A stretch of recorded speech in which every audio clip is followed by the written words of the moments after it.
11ਵੀਂ ਸ਼੍ਰੇਣੀ ਅਤੇ physical education ਨਾਲ ਜੁੜੇ ਵਿਦਿਆਰਥੀਓ, ਬਹੁਤ ਸੰਖੇਪ ਦੇ ਵਿੱਚ ਮੈਂ ਤੁਹਾਡੇ ਨਾਲ ਗੱਲ ਕਰੂੰਗਾ ਅਤੇ ਮੈਂ ਤੁਹਾਨੂੰ ਪ੍ਰੈਕਟੀਕਲ ਜਿਹੜਾ ਤੁਹਾਡਾ ਹੋਣਾ ਹੈ ਫਿਜ਼ੀਕਲ ਐਜੂਕੇਸ਼ਨ ਦਾ, ਉਹਦੇ ਬਾਰੇ ਜਾਣਕਾਰੀ ਦੇਵਾਂਗਾ।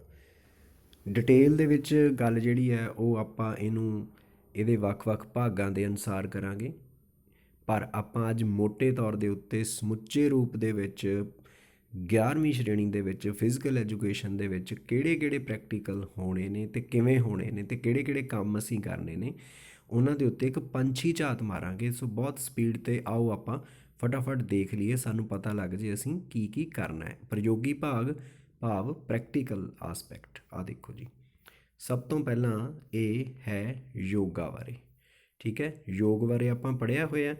ਇਹਦੇ ਵਿੱਚ ਆ ਯੋਗ ਹੈਗੇ, ਜਿਹੜੇ ਆਸਨ ਜਿਹੜੇ ਆ, ਇਹ ਤੁਹਾਡੇ ਕੋਲ ਯੋਗ ਔਰ ਉਹਦੇ ਨਾਲ ਸੰਬੰਧਿਤ ਜਾਣਕਾਰੀ ਤੁਹਾਨੂੰ ਹੋਣੀ ਚਾਹੀਦੀ ਹੈ। ਆ ਦੇਖੋ, ਇਹਦੇ ਆਸਪੈਕਟਸ ਨੇ। ਆਸਣ ਆ ਗਏ ਤੁਹਾਡੇ ਸਾਹਮਣੇ, ਨਾਲ ਤਸਵੀਰਾਂ ਦੇਖੀ ਚੱਲੋ। ਮੈਂ ਬਹੁਤ ਸਪੀਡਲੀ ਜਾ ਰਿਹਾ ਵਾਂ। ਆ ਦੇਖੋ, ਹੁਣ ਇਹਦੇ ਵਿੱਚ ਕੀ ਹੈ ਕਿ ਨਾਲ ਤੁਹਾਨੂੰ ਆਸਣ ਦਿੱਤਾ ਹੋਇਆ, ਕਿਹੜੇ ਯੋਗ ਨੇ, ਕਿਹੜੇ ਆਸਣ ਨੇ ਔਰ ਉਹਨਾਂ ਨੂੰ ਕਰਨ ਦਾ ਤਰੀਕਾ ਕੀ ਹੈ। ਇਹ ਪ੍ਰੈਕਟੀਕਲੀ ਤੁਹਾਨੂੰ ਆਉਣਾ ਚਾਹੀਦਾ, ਸਿੱਖੋਗੇ। ਔਰ ਉਸ ਤੋਂ ਬਾਅਦ ਇਹ ਜਿਹੜੇ ਆਸਣ ਨੇ, ਇਹਨਾਂ ਬਾਰੇ ਤੁਸੀਂ ਲਿਖਣਾ ਵੀ ਹੈ, ਤੁਸੀਂ ਇਹਦੀਆਂ ਸ਼ਕਲਾਂ ਵੀ ਬਣਾਉਣੀਆਂ ਨੇ ਔਰ ਨਾਲ ਦੀ ਨਾਲ ਤੁਸੀਂ ਇਹਨਾਂ ਦਾ ਅਭਿਆਸ ਵੀ ਕਰਨਾ, ਕਿਉਂਕਿ ਤੁਹਾਡੇ ਸਰੀਰ ਲਈ ਨੇ। ਦੂਜੇ ਨੰਬਰ 'ਤੇ ਆ ਗਈ ਤੁਹਾਡੀ ਗੇਮ ਵਾਲੀਬਾਲ। ਠੀਕ ਹੈ, ਹੁਣ ਵਾਲੀਬਾਲ ਦੇ ਵਿੱਚ ਯਾਦ ਰੱਖਣ ਯੋਗ ਗੱਲਾਂ ਕੀ ਨੇ। ਮੈਦਾਨ ਦੀ ਲੰਬਾਈ ਚੌੜਾਈ ਤੋਂ ਲੈ ਕੇ ਮੁੰਡਿਆਂ ਲਈ ਕਿੰਨੀ ਹੈ, ਕੁੜੀਆਂ ਲਈ ਕਿੰਨੀ ਹੈ, ਇਹ ਸਾਰੀ ਡਿਟੇਲ ਜਿਹੜੀ ਵਾਲੀਬਾਲ ਨਾਲ ਰਿਲੇਟਡ ਹੈ, ਇਹ ਤੁਹਾਡੇ ਸਕਰੀਨ ਦੇ ਉੱਤੇ ਤੁਸੀਂ ਨੋਟ ਕਰ ਲਈ ਹੋਣੀ ਹੈ। ਰੋਕ ਕੇ ਦੁਬਾਰਾ ਵੀ ਦੇਖ ਸਕਦੇ ਹੋ। ਇਹ ਤੁਹਾਡੇ ਸਾਹਮਣੇ ਗਰਾਊਂਡ ਹੈ, ਇਹਨੂੰ ਦੇਖ ਕੇ ਤੁਸੀਂ ਗਰਾਊਂਡ ਮਾਰਕਿੰਗ ਸਿੱਖੋਗੇ। ਵਾਲੀਬਾਲ ਦਾ ਜਿਹੜਾ ਮੈਦਾਨ ਹੈ, ਇਹਦੇ ਬਾਰੇ ਵਿਸ਼ੇਸ਼ ਤੌਰ ਦੇ ਉੱਤੇ ਜਾਣਕਾਰੀ ਦਿੱਤੀ ਗਈ ਹੈ। ਠੀਕ ਹੈ, ਦੇਖੋ ਫਿਰ ਕਿੱਥੇ ਅਸੀਂ ਸਰਵਿਸ ਕਰਨੀ ਆ, ਅਤੇ ਬਾਲ ਦੇਖੋ, ਬਾਲ ਦੀ ਸ਼ਕਲ ਦੇਖੋ ਕਿਸ ਤਰ੍ਹਾਂ ਦੀ ਹੈ, ਕਿੰਨੇ ਖਿਡਾਰੀ, ਠੀਕ, ਕੀ ਨਿਯਮ ਨੇ, ਇਹ ਸਾਰੇ ਸਾਨੂੰ ਪਤਾ ਹੋਣੇ ਚਾਹੀਦੇ ਆ, ਸਾਡੇ ਪ੍ਰੈਕਟੀਕਲ ਦਾ ਪਾਰਟ ਹੈਗੇ ਆ। ਲਓ ਜੀ, ਫਿਰ ਕੋਚ ਜਿਹੜੇ ਖਿਡਾਰੀ ਇਹਨੂੰ ਖਿਡਾਉਂਦੇ, ਅੰਪਾਇਰ ਖਿਡਾਉਂਦੇ ਨੇ, ਉਹਨਾਂ ਬਾਰੇ ਜਾਣਕਾਰੀ। ਔਰ ਕੋਈ ਵੀ ਰੂਲ ਤੁਹਾਨੂੰ ਚਾਹੀਦਾ ਹੋਵੇ, ਤੁਸੀਂ ਇੱਥੋਂ ਦੇਖ ਸਕਦੇ ਹੋ। ਮੈਂ ਸਪੀਡ 'ਤੇ ਇਸ ਕਰਕੇ ਲੰਘਾ ਰਿਹਾ ਕਿਉਂਕਿ ਬਹੁਤ ਲੰਮਾ ਸਫ਼ਰ ਅਸੀਂ ਤੈਅ ਕਰਨਾ ਹੈ। ਠੀਕ ਹੈ, ਇਹਨੂੰ ਤੁਸੀਂ ਰੋਕ ਕੇ ਵੀ ਦੇਖ ਸਕਦੇ ਹੋ ਵੀਡੀਓ ਨੂੰ। ਵਾਲੀਬਾਲ ਖੇਡ ਦੇ ਵਿੱਚ ਹੋਣ ਵਾਲੇ ਫਾਉਲ, ਠੀਕ ਹੈ, ਫਾਉਲ ਬਾਰੇ ਕੋਈ ਡਾਊਟ ਪੈ ਜੇ, ਇੱਥੋਂ ਤੁਸੀਂ ਦੇਖ ਸਕਦੇ ਹੈਗੇ। ਜਿੰਨਾ ਪ੍ਰੈਕਟੀਕਲ ਸਾਨੂੰ ਵਧੀਆ ਆਉਂਦਾ ਹੋਏਗਾ, ਓਨਾ ਹੀ ਅਸੀਂ ਜ਼ਿੰਦਗੀ 'ਚ ਵੀ ਕਾਮਯਾਬ ਹੋਵਾਂਗੇ ਅਤੇ ਇਮਤਿਹਾਨ ਵਿੱਚ ਵੀ ਕਾਮਯਾਬ ਹੋਵਾਂਗੇ। ਅੱਗੇ ਆ ਗਏ ਜੀ ਐਥਲੈਟਿਕਸ। ਹੁਣ ਦੇਖੋ, ਦੌੜਨ ਦੀਆਂ ਕਿਰਿਆਵਾਂ, ਰਨਿੰਗ ਇਵੈਂਟਸ। ਪਹਿਲਾਂ ਤਾਂ ਤੁਸੀਂ ਨੇੜਿਓਂ ਇੱਕ ਵਾਰੀ ਦੇਖ ਲਓ ਟਰੈਕ ਨੂੰ। ਠੀਕ ਹੈ, ਇਹ ਟਰੈਕ ਹੈ ਤੁਹਾਡੇ ਸਾਹਮਣੇ, ਇਹਨੂੰ ਇੱਕ ਵਾਰੀ ਨੇੜਿਓਂ ਤੁਸੀਂ ਦੇਖ ਲਿਆ। ਦੌੜਨ ਦੀਆਂ ਕਿਰਿਆਵਾਂ। ਅੱਗੇ ਆ ਗਈਆਂ ਥਰੋਇੰਗ ਇਵੈਂਟਸ ਅਤੇ ਛਾਲ ਲਾਉਣ ਦੀਆਂ ਕਿਰਿਆਵਾਂ, ਜੰਪਿੰਗ ਇਵੈਂਟਸ। ਠੀਕ ਹੈ, ਹੁਣ ਦੌੜਨ ਦੀਆਂ ਕਿਰਿਆਵਾਂ ਕਿਹੜੀਆਂ ਨੇ। ਦੇਖੋ, ਲੇਨ ਕਿਵੇਂ ਬਣਦੀ ਹੈ, ਕਰਵਜ਼ ਕਿਵੇਂ ਬਣਦੀਆਂ ਨੇ, ਸਟ੍ਰੇਟ ਲਾਈਨਸ ਕਿਵੇਂ ਬਣਦੀਆਂ ਨੇ। ਟਰੈਕ ਮਾਰਕ ਕਰਨ ਦਾ ਫਾਰਮੂਲਾ ਦੇਖੋ, ਬਹੁਤੀ ਵਾਰੀ ਆਪਾਂ ਨੂੰ ਗਰਾਊਂਡ ਹੀ ਮਾਰਕ ਨਹੀਂ ਕਰਨੀ ਆਉਂਦੀ ਹੁੰਦੀ, ਔਰ ਸਭ ਤੋਂ ਬੇਸਿਕ ਚੀਜ਼ ਹੈ ਇਹ। 400 ਮੀਟਰ ਟਰੈਕ ਮਾਰਕ ਕਰਨ ਲਈ ਹੇਠ ਲਿਖੀਆਂ ਗੱਲਾਂ ਦਾ ਧਿਆਨ ਰੱਖਣਾ। ਤੁਸੀਂ ਗੱਲਾਂ ਨੋਟ ਕੀਤੀਆਂ, ਤੁਹਾਡੇ ਸਾਹਮਣੇ ਸ਼ਕਲਾਂ ਵੀ ਆ ਗਈਆਂ।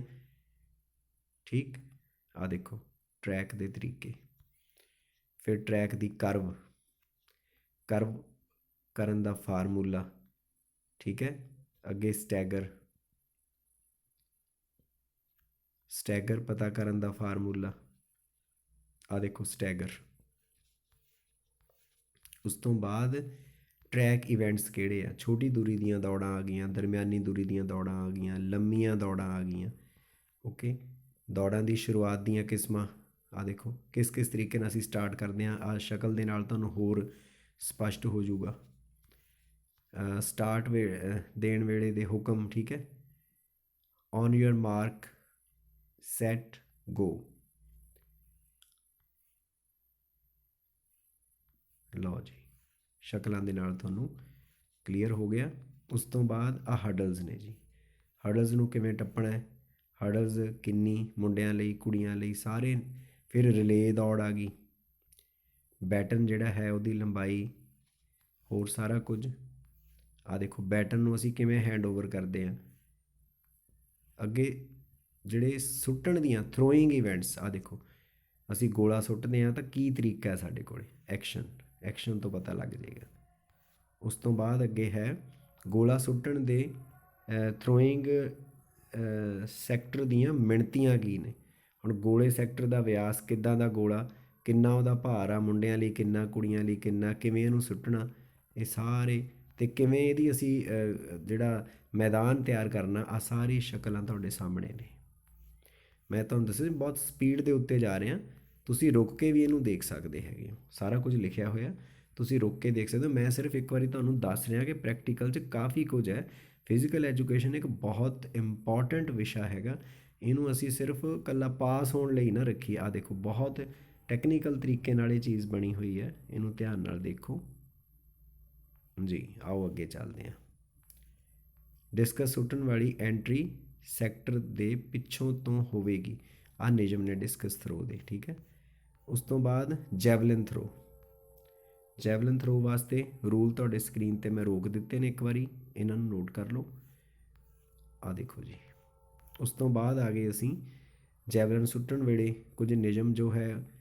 ਫਿਰ ਆ ਗਿਆ ਹੈਮਰ ਥਰੋ। ਹੈਮਰ ਥਰੋ ਕੀ ਹੈ, ਕਿਵੇਂ ਸੁੱਟਣਾ, ਕੀ ਇਹਦੇ ਨਿਯਮ ਨੇ, ਸਕਰੀਨ ਦੇ ਉੱਤੇ ਤੁਹਾਡੇ ਰੋਕ ਕੇ ਤੁਹਾਨੂੰ ਦਿਖਾ ਦਿੱਤੇ ਗਏ ਨੇ।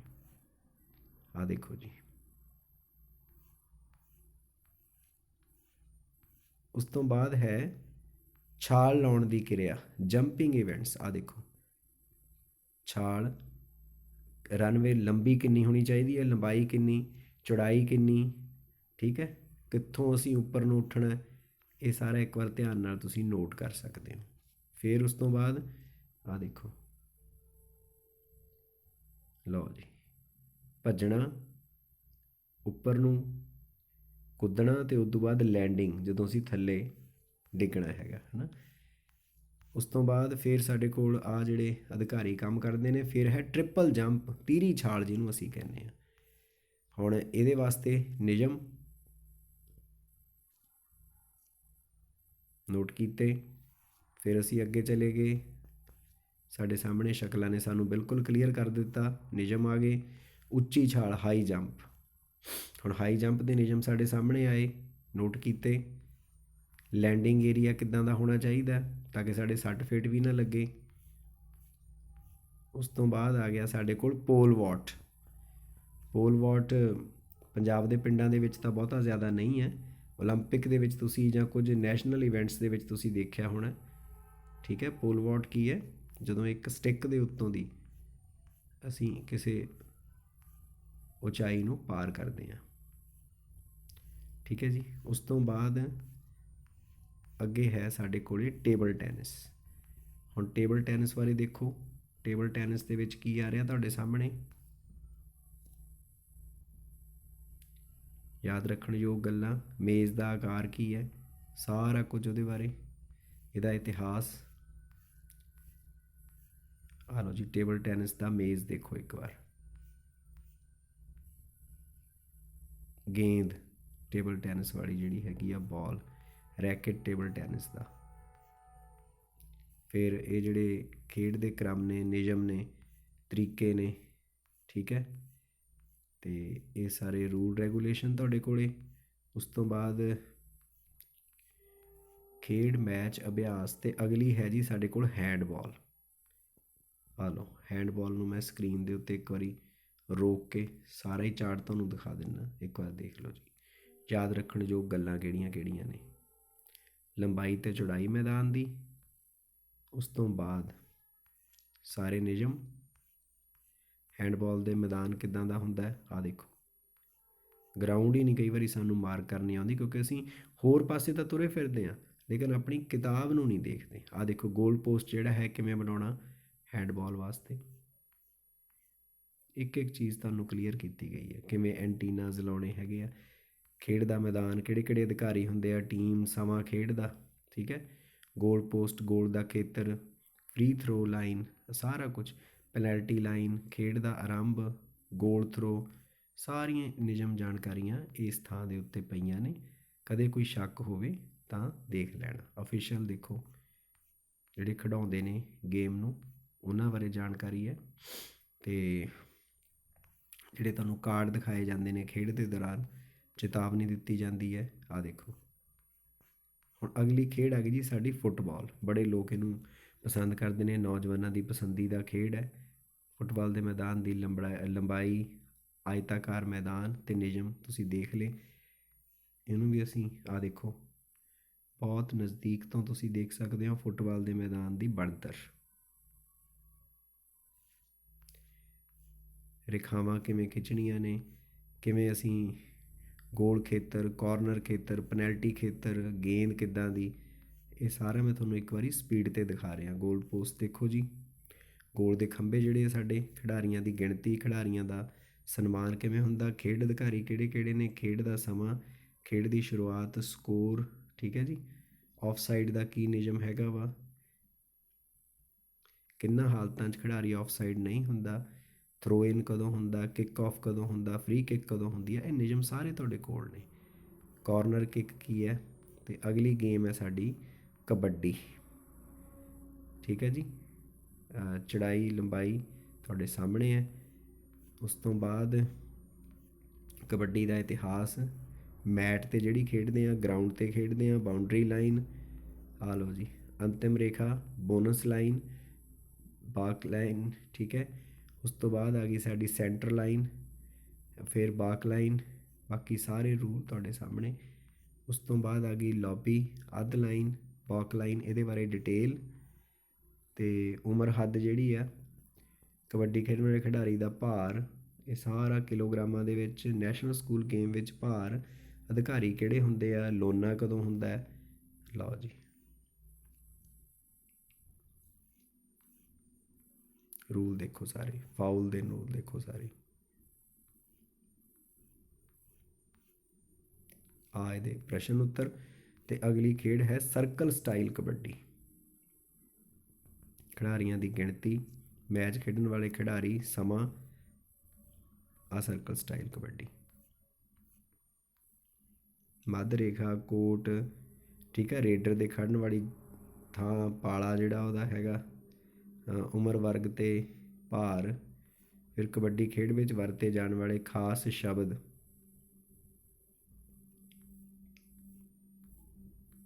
ਸਰਕਲ ਸਟਾਈਲ ਕਬੱਡੀ ਦੇ ਨਿਯਮ ਆ ਗਏ। ਸਲੋਲੀ ਮੈਂ ਰੋਟੇਟ ਕਰ ਰਿਹਾ। ਆਪਾਂ ਤਕਰੀਬਨ 100 ਦੇ ਆਸ-ਪਾਸ ਪੇਜ ਆ, ਸਾਰਾ ਹੀ ਪ੍ਰੈਕਟੀਕਲ ਇੱਕ ਵਾਰ ਦੇਖ ਲੈਣਾ ਆਪਾਂ। ਖੇਡ ਪ੍ਰਬੰਧ, ਠੀਕ ਹੈ ਜੀ। ਉਸ ਤੋਂ ਬਾਅਦ ਬਦਲਵੇਂ ਖਿਡਾਰੀਆਂ ਦੀ ਕੀ ਵਿਵਸਥਾ ਹੈਗੀ ਆ, ਨਤੀਜਾ, ਨਾਕਆਊਟ ਮੈਚ ਵਿੱਚ ਟਾਈ, ਗੋਲਡਨ ਰੇਡ ਨਿਯਮ, ਚੇਤਾਵਨੀ ਕਾਰਡ ਜਿਹੜੇ ਤੁਹਾਨੂੰ ਦਿਖਾਏ ਜਾਂਦੇ ਆ, ਹਰਾ ਕਾਰਡ, ਪੀਲਾ ਕਾਰਡ, ਲਾਲ ਕਾਰਡ। ਅਤੇ ਅਗਲੀ ਖੇਡ ਤੁਹਾਡੀ ਆ ਗਈ ਜੀ ਮੁੱਕੇਬਾਜ਼ੀ, ਜਿਹਨੂੰ ਅਸੀਂ ਬਾਕਸਿੰਗ ਕਹਿੰਦੇ ਹਾਂ। ਬਾਕਸਿੰਗ ਦੇ ਰਿੰਗ ਦਾ ਆਕਾਰ ਵਰਗਾਕਾਰ ਹੁੰਦਾ ਹੈ। ਆਹ ਦੇਖੋ ਸਾਰੇ ਨਿਯਮ ਇਹ ਤੁਹਾਡੇ ਕੋਲ ਨੇ, ਤੁਸੀਂ YouTube ਤੋਂ ਕਈ ਵਾਰੀ ਸਰਚ ਕਰਦੇ ਹੋ ਜਾਂ ਕਿਤੋਂ ਵੀ, ਆ ਤੁਹਾਡੀ ਕਿਤਾਬ ਦੇ ਵਿੱਚ ਹੀ ਸਾਰਾ ਕੁਛ ਦਿੱਤਾ ਹੋਇਆ। ਆਹ ਤੁਹਾਡਾ ਅਖਾੜਾ ਆ ਗਿਆ ਜੀ, ਫਰਸ਼, ਰੱਸੇ, ਆ ਲਓ, ਦਸਤਾਨੇ, ਕੀ ਸਾਨੂੰ ਸਮੱਗਰੀ ਚਾਹੀਦੀ ਹੈ। ਮੈਂ ਪ੍ਰੈਕਟੀਕਲ ਤੁਹਾਨੂੰ ਬਹੁਤ ਸਪੀਡ 'ਤੇ ਦਿਖਾ ਰਿਹਾ ਵਾਂ। ਆ ਸਟੋਪ, ਬਾਕਸ, ਬ੍ਰੇਕ, ਟਾਈਮ, ਇਹਦੇ ਕੀ ਨਿਯਮ ਨੇ, ਜੱਜ, ਡਾਕਟਰ, ਟਾਈਮ ਕੀਪਰ, ਠੀਕ ਹੈ ਜੀ, ਅਨਾਊਂਸਰ, ਕੋਚ, ਇਹ ਸਾਰੀਆਂ ਚੀਜ਼ਾਂ ਤੁਹਾਡੇ ਸਾਹਮਣੇ ਨੇ, ਇਹਨੂੰ ਰੋਕ ਕੇ ਦੇਖ ਸਕਦੇ ਹੋ। ਸਕੋਰਿੰਗ ਕਿਸ ਤਰ੍ਹਾਂ ਹੁੰਦੀ ਹੈ, ਫੈਸਲਾ ਕੀ ਹੁੰਦਾ, ਆਹ ਦੇਖੋ, ਫੈਸਲੇ ਸੰਬੰਧੀ ਹਰ ਚੀਜ਼ ਤੁਹਾਨੂੰ ਮੁਹੱਈਆ ਕਰਵਾਈ ਗਈ ਹੈ। ਅਸੀਂ ਕਈ ਵਾਰੀ ਦੇਖਣ 'ਚ ਗਲਤੀ ਕਰ ਲੈਂਦੇ ਹਾਂ। ਮੁੱਕੇਬਾਜ਼ਾਂ ਦੀ ਗਿਣਤੀ ਅਨੁਸਾਰ ਹਰ ਇੱਕ ਵੇਟ ਕੈਟਾਗਰੀ ਦੇ ਡਰਾਅ ਕਿਵੇਂ ਕੱਢੇ ਜਾਂਦੇ ਆ, ਦੇਖੋ, ਮੁੱਕੇਬਾਜ਼ਾਂ ਦੀ ਗਿਣਤੀ, ਬਾਊਟਸ 22, ਮੁੱਕੇਬਾਜ਼ਾਂ ਦੀ ਗਿਣਤੀ, ਬਾਊਟਸ 22। ਅੱਗੇ ਸਕੂਲਾਂ ਵਿੱਚ ਵੇਟ ਕੈਟਾਗਰੀ, ਆ ਦੇਖੋ, ਬਾਕਸਿੰਗ ਵਾਸਤੇ ਵੇਟ ਕੈਟਾਗਰੀ ਸਕੂਲਾਂ ਦੇ ਵਿੱਚ ਕੀ ਹੈ ਤੁਹਾਡੇ ਸਾਹਮਣੇ ਹੈ।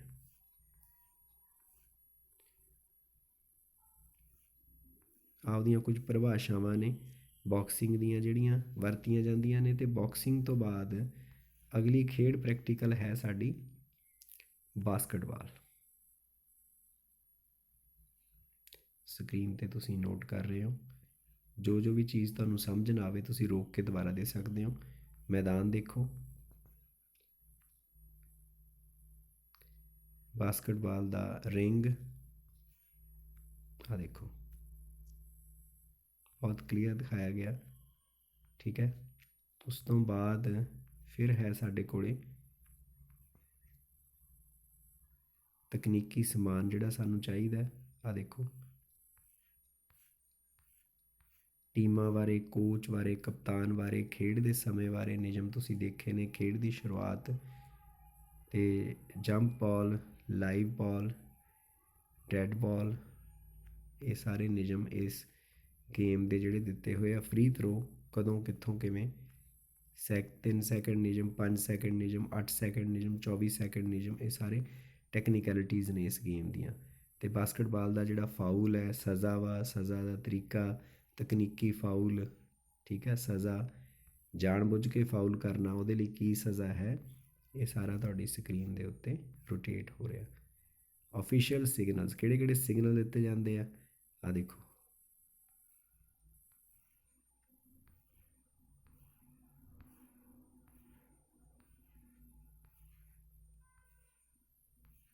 ਫਿਰ ਉਸ ਤੋਂ ਬਾਅਦ ਸਾਡੇ ਕੋਲ ਆ ਜਾਂਦੀ ਹੈ ਜਿਮਨਾਸਟਿਕ। ਇਤਿਹਾਸ ਬਾਰੇ ਜਾਣਕਾਰੀ, ਆ ਦੇਖੋ ਜਿਮਨਾਸਟਿਕ 'ਚ ਕਿਹੜੇ ਇਵੈਂਟ ਅਸੀਂ ਕਿਵੇਂ ਕਿਵੇਂ ਕਰਦੇ ਹਾਂ, ਉਹਨਾਂ ਦੇ ਨਾਮ ਦਿੱਤੇ ਗਏ ਨੇ।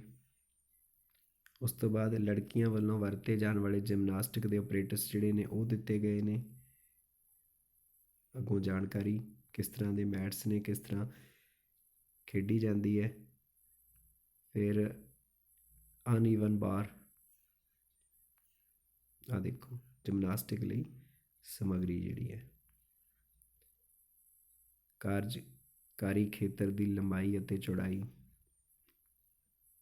ਪੈਰਲਲ ਬਾਰ ਜਿਹੜੀ ਹੈ ਉਹਦੇ ਉੱਤੇ ਵੀ ਜਿਮਨਾਸਟਿਕ ਹੁੰਦੀ ਹੈ। ਸ਼ਕਲਾਂ ਨਾਲ ਤੁਹਾਨੂੰ ਬਹੁਤ ਜ਼ਿਆਦਾ ਕਲੈਰਿਟੀ ਜਿਹੜੀ ਆ ਉਹ ਆ ਗਈ ਹੋਣੀ ਹੈ। ਉਸ ਤੋਂ ਬਾਅਦ ਫਿਰ ਹੌਰੀਜ਼ੈਂਟਲ ਬਾਰ ਜਿਹੜੀ ਹੈਗੀ ਆ ਦੇਖੋ, ਤੁਸੀਂ ਓਲੰਪਿਕ ਵਿੱਚ, ਨੈਸ਼ਨਲ ਗੇਮਸ ਦੇ ਵਿੱਚ, ਸਟੇਟ ਗੇਮਸ ਦੇ ਵਿੱਚ ਇਹਨਾਂ ਗੇਮਸ ਨੂੰ ਦੇਖਦੇ ਹੋ, ਪਰ ਟੈਕਨੀਕੈਲਿਟੀ ਜਿਹੜੀ ਹੈ ਬਿਲਕੁਲ ਤੁਹਾਡੇ ਕੋਲ ਹੈ।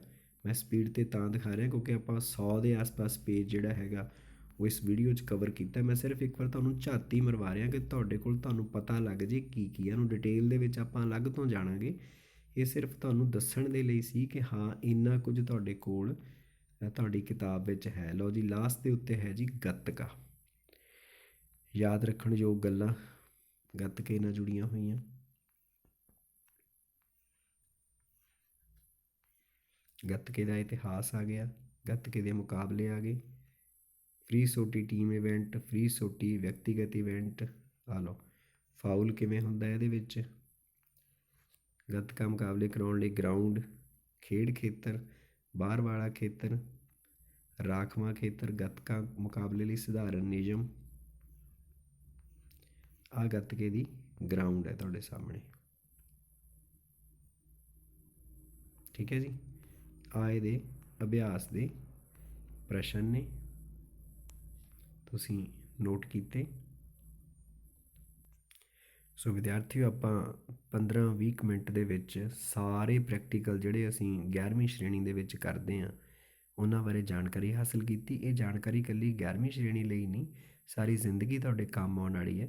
ਸਭ ਤੋਂ ਪਹਿਲਾਂ ਇਹਦੇ ਨਾਲ ਅਸੀਂ ਗਰਾਊਂਡਸ ਜਿਹੜੀਆਂ ਨੇ, ਟਰੈਕ ਐਂਡ ਫੀਲਡ ਜਾਂ ਗੇਮਸ ਦੇ ਜਿਹੜੇ ਵੱਖ-ਵੱਖ ਗਰਾਊਂਡ ਹੈ ਉਹਨਾਂ ਨੂੰ ਮਾਰਕ ਕਰਨਾ ਸਿੱਖਦੇ ਹਾਂ, ਖੇਡਾਂ ਦੇ ਨਿਯਮ ਸਿੱਖਦੇ ਹਾਂ, ਠੀਕ ਹੈ। ਅਤੇ ਜ਼ਿੰਦਗੀ ਦੇ ਵਿੱਚ ਹੋਰ ਅੱਕੀ ਪਲਾਹੀ ਹੱਥ ਮਾਰਨ ਨਾਲੋਂ ਇੱਕ ਪੁਖਤਾ ਜਾਣਕਾਰੀ ਤੁਹਾਨੂੰ ਇਸ ਕਿਤਾਬ ਰਾਹੀਂ ਪ੍ਰੈਕਟੀਕਲ ਲਈ ਦਿੱਤੀ ਗਈ ਹੈ। ਸੋ ਮੈਨੂੰ ਉਮੀਦ ਹੈ ਕਿ ਤੁਸੀਂ ਬੜੇ ਸਮਝਦਾਰ ਵਿਦਿਆਰਥੀ ਹੋ।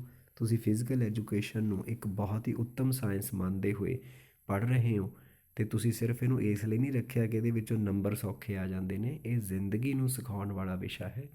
ਤੁਸੀਂ ਇਹ ਜਾਣਕਾਰੀ ਇੱਕ ਵਾਰੀ ਇਹ ਮੋਟੇ ਤੌਰ 'ਤੇ ਤੁਹਾਡੇ ਨਾਲ ਮੈਂ ਸਾਂਝੀ ਕੀਤੀ। ਇਹਦੇ ਵਿੱਚ ਮੈਂ ਕੋਈ ਡਿਟੇਲ ਨਹੀਂ ਦਿੱਤੀ, ਸਿਰਫ ਤੁਹਾਨੂੰ ਇੱਕ ਚੱਕਰ ਲਵਾਇਆ ਕਿਤਾਬ ਦਾ, ਤੁਹਾਨੂੰ ਜਾਣਕਾਰੀ ਦਿੱਤੀ ਹੈ ਤੁਹਾਡੀ ਕਿਤਾਬ 'ਚ ਕੀ ਕੀ ਹੈ ਪ੍ਰੈਕਟੀਕਲ ਦੇ ਵਿੱਚ। ਤੁਸੀਂ ਦੇਖ ਲਿਆ, ਅੱਗੋਂ ਵੀਡੀਓ ਦੇ ਵਿੱਚ ਸਭ ਤੋਂ ਪਹਿਲੀ ਵੀਡੀਓ ਵਿੱਚ ਇਹ ਦੱਸਿਆ ਗਿਆ ਸੀ ਕਿ ਪ੍ਰੈਕਟੀਕਲ ਦੇ ਵਿੱਚੋਂ ਕੀ ਤੁਹਾਨੂੰ ਆਉਣਾ ਹੈ ਅਤੇ ਕਿਵੇਂ ਤੁਸੀਂ ਕਰਨਾ ਹੈ। ਠੀਕ ਹੈ, ਸੋ ਉਹ ਵੀਡੀਓ ਨੂੰ ਇੱਕ ਵਾਰੀ ਫਿਰ ਦੁਬਾਰਾ ਦੇਖ ਲਿਓ। ਅਤੇ ਬਾਕੀ ਇਹਦੇ ਵਿੱਚ ਜਿਹੜਾ ਪ੍ਰਯੋਗੀ ਭਾਗ ਹੈ ਇਹਨੂੰ ਅਸੀਂ ਇਕੱਲੇ ਨੂੰ ਬੜੀ ਡਿਟੇਲ ਦੇ ਨਾਲ ਕਰਾਂਗੇ, ਪੜ੍ਹਾਂਗੇ। ਅਤੇ ਜਿਵੇਂ ਸਾਨੂੰ ਆਪਣੀ ਪ੍ਰੈਕਟੀਕਲ ਦੀ ਕਾਪੀ ਔਰ ਨਾਲ ਦੀ ਨਾਲ ਜਿਹੜੇ ਸਾਨੂੰ ਪ੍ਰੈਕਟੀਕਲ ਦੇ ਜਿਹੜੇ ਚਾਰਟ ਬਣਾਉਣ ਲਈ ਦੱਸਿਆ ਗਿਆ, ਉਹਨਾਂ ਦੇ ਵਿੱਚ ਵੀ ਸਿਲੇਬਸ ਦੇ ਅਨੁਸਾਰ ਅਸੀਂ ਕਾਰਵਾਈ ਕਰਾਂਗੇ ਅਤੇ ਗਰਾਊਂਡ ਵਰਕ ਵੀ ਉਸੇ ਤਰ੍ਹਾਂ ਦਾ ਕਰਾਂਗੇ। ਸ਼ੁਕਰੀਆ।